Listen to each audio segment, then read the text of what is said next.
Good morning, everyone. Happy Thursday. It's now September 28th. Lisa, Lydia, Scott here. I want to remind you we're live every weekday morning on Facebook, and we make it into a podcast. If that's how you'd like to listen, go to inform.com/podcast and look for the Inform Minute. You can also catch us on our Inform YouTube page, and we would love if you would join us every weekday morning, 5 to 7 on WDAY on air as well. That's right. All right, Lydia, we have a nice day starting, but we do have some changes coming tonight. Yes. Okay, so it's a beautiful September day with a high of 76. Some sun this morning, more clouds this afternoon. I think the one not so great thing today is the wind. Yeah. It's already breezy right now, and it'll turn downright windy this afternoon, gusting 30 to 35 miles an hour. So when I talk about that kind of wind, I think about trash cans being blown over. I think about bad hair days, because hairspray, I mean, unless you have some secret, because I would love to know how you hold your hair down in this kind of wind. Otherwise, it's a ponytail kind of day. Yeah. There was one more. Oh, the car door. That's a good one. Extra grip on the car door handle, because that wind will just zoop right into someone else's car. Yeah, or if you're at the gas station, right into the little cement. Oh, That's true, yeah.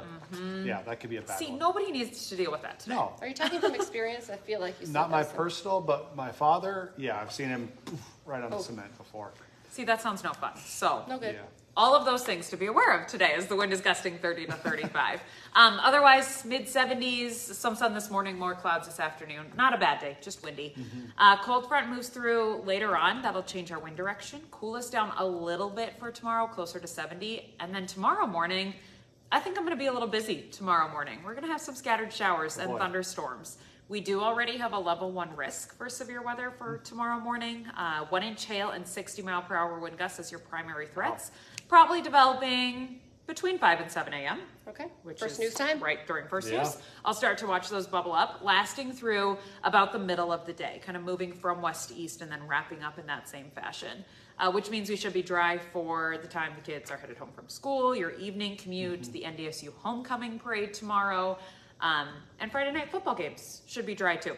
Okay. Just kind of a bumpy start to the morning, and then a much calmer, quieter, more beautiful, enjoyable afternoon. Saturday, hats off. It's going to be a beautiful day. Alrighty, good Mostly deal. sunny, 78, Nice. light wind right now, at least it looks like. So wind forecasts are a little tricky, especially several days out. Sure. I'll watch it. It is North Dakota after all. But the wind right now doesn't look too bad for Saturday. Sunday, October 1st, it's going to be sweating. Partly cloudy and 85. Record high for October 1st in Fargo is 90. Okay, that's so pretty close. I think the record is safe. We probably won't tie it or break it, but 85 is pretty darn close to Yeah, 90. that's So warm.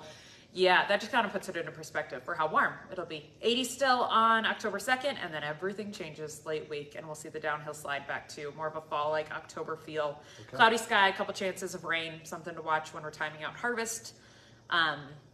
And then 50s and 60s for highs for the rest of the week. So we'll go from the 80s, and then we'll crash. Yeah, big down into change. the Full fall 50s is here. and 60s. Yeah, Well, exactly. and, find a little heat wave, and then we'll see Yeah. what happens after that. So one of my best friends gets married October 14th. Oh, And she's a summer lover, so she's like really hoping it has been so nice. It has. Hoping it continues into mid-October.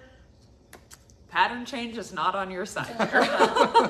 I'll watch it closely, but not that it's gonna blizzard Yeah, or but anything. I don't still. expect that, but it won't know. be in the 70s, kind most of a little likely. shock when you're 85 and then down Yes, to the yeah. 50s, 60s. That's so. what I like to call weather whiplash. Oh, yeah.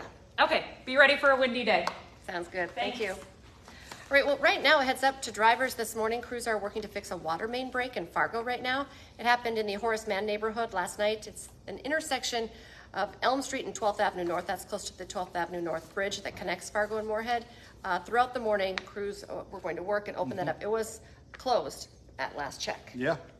All right now the dust is settling this morning from the second GOP presidential debate. Lots of sound bites coming out from that. You've probably seen them on national news. Well, let's focus on North Dakota Governor Doug Burgum, who just narrowly made the debate stage. He fought against 7 others on the stage, those candidates. And while many of the other candidates took aim at former President Donald Trump, Burgum remained focused on 3 big issues of his campaign: the economy, energy, and national security. Now, Burgum only got about 6 minutes of speaking time on last night's stage to cover those topics, which is actually 2 minutes less than he got in the first debate. In fact, Burgum wasn't actually asked a question by the moderators until almost 40 minutes into the debate. He says he was pretty frustrated with, and that lack of opportunity to address the American people.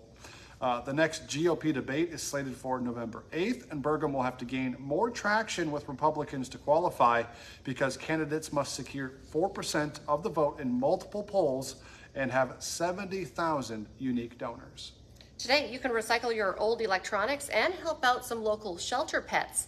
Andy eWaste is accepting old laptops, printers, cell phones, all that kind of stuff at the Holiday Inn on 13th Avenue South in Fargo from 8 to 5 today. And for every computer that you drop off, they're going to donate $5 to the Homeward Animal Shelter. And now is really a great time to adopt a forever pet as well. They're currently waiving adoption fees for spayed and neutered dogs and cats. There you go. A citywide, or a city organized, I should say, group in Grand Forks is tackling snowmobile use within the city. That includes the possibility of expansion. The group met for the first time yesterday. Grand Forks Mayor Brandon Bochensky hosted that meeting. They talked about possible expansions of routes on the Greenway. It included members of the City Council, the Greenway Technical Committee, people living near the Greenway, and the Snowmobile Club up there. Suggestions from the group will be brought to the City Council, and any new routes will be vetted by the City Council and the Chief of Police. That same group plans to meet again in mid-October.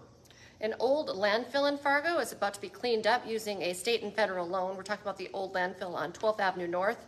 Over $11 million from the Clean Water State Revolving Fund will be used for this. It will get them up to speed to meet the regulations set by the Environmental Protection Agency. The EPA will also be partially funding the money needed for this pretty massive cleanup effort. Yeah. All right, today the state of North Dakota will name a new Teacher of the Year. And one of the 4 finalists is from our region here. She lives in Devils Lake. Megan Wasness, an English teacher at Devils Lake Central Middle School. The other 3 candidates are from Minot, Mandan, and Rugby. A ceremony for that announcement will happen this afternoon at the state capitol. All right, big national story we're tracking for you. Lawmakers on Capitol Hill are working to avoid a government shutdown at the end of the month, which is now really just days away. Yeah. Sunday is October 1st. Right now, there's no plan in place to prevent it. The White House is calling on House Republicans to back the Senate's bipartisan stopgap bill that would just at least temporarily keep the government running. No sign of a compromise so far, but some of the things that, some of the people who would be impacted, actually, active military members and Border Patrol agents would go without pay. This has happened 20 times. There's been 20 gaps in federal funding since 1976. Most of them happened under a divided government. All right, tonight there's going to be some familiar faces singing the national anthem for Thursday Night Football. Country music duo Tiger Lily Gold will be performing the national anthem at Lambeau Field for the Lions-Packers game. The sisters, of course, originally from North Dakota, but have recently found lots of success in Nashville, and their songs are currently playing on country radio. The game starts at 7:15 tonight, so catch their performance before the game on Amazon Prime. And I'll be playing their music all day long, just in preparation, because I'm a big fan. Yeah. So I'm excited for them, kind of opening up a whole new audience, potentially. Super cool for them. Great opportunity, fun stuff. Coming up on Hot Mic this morning, another high school football weekend is almost upon us. Today's show will check in on Horace's breakthrough season as the Hawks are starting to take off in West Fargo. Plus, South Dakota head coach Bob Nielsen will join the show as the Coyotes look to snap a 6-game losing skid. Hot Mic is live from 9 to 11 this morning on WDAY Extra and Inform.com. And don't forget, for 99 cents a month for your first 3 months, you could get an all-access pass to Inform.com. Just go to Inform.com/subscribe to take advantage of that deal. Remember to join us for our next newscast coming up at 11 this morning. See how windy it is at that point. And then this afternoon as well, 4, 5, 6, 9, and 10. Yeah, and then join us again tomorrow morning for First News from 5 to 7 a.m. Have a great day, everyone.